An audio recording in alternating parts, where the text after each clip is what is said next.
ចាលោកអាចជម្រាបបានទេថាកន្លងមកនៅក្នុងពេលបងពុនម្ដងតើអ្វីដែលជាឧបសគ្គសម្រាប់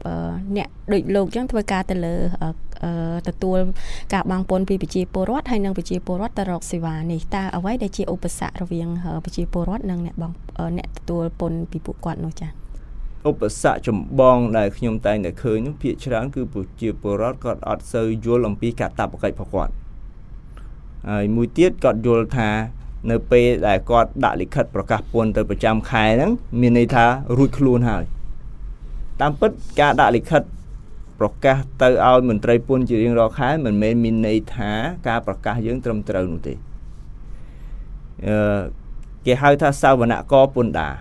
សាវនករពន្ធដារហ្នឹងគេនឹងត្រួតពិនិត្យមើលឯកសារដែលយើងដាក់ទៅហ្នឹងរៀងរាល់ខែរៀងរាល់ឆ្នាំហ្នឹងបើសិនជាយើងមានកំហុស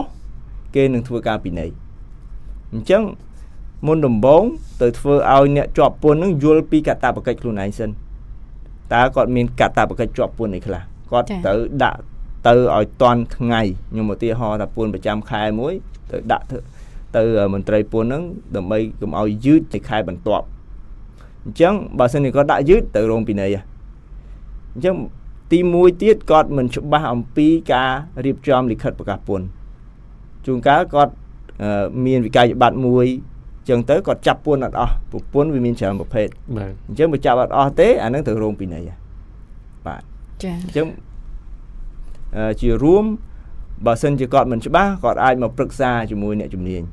ចា៎អញ្ចឹងដើម្បីប្រឹក្សាទៅអ្នកជំនាញគេប្រាប់យើងថាអ្នកឯង